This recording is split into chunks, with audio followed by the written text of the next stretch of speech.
北检认定民进党的党主席郭文哲伫咧金华城案受乌西，有侵占政治现金，今日正结起诉，甲郭文哲是求刑28年6个月。这民进党的中央紧急应变小组成员今日下晡就举行国际记者会，指控这北检的起诉书证据不足，是咧作恶。嘛，呼吁总统赖清德都要停止司法对杀甲迫害。咱就会来听民进党详细的说明。利用这4个月，配合党检媒对柯文哲、对本党进行抄家灭党的政治攻击。郭文哲袂讲收红包的人，咱善良的台湾同胞，一定甲咱进共同的心情同款。柯文哲袂收钱。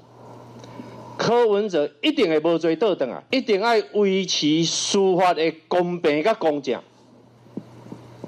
受到司法对杀的人非常的多，维护台湾的民主价值，台湾的民主价值，就尽看这局对郭文哲那是用抹黑的手段，台湾人民是没有办法接受的。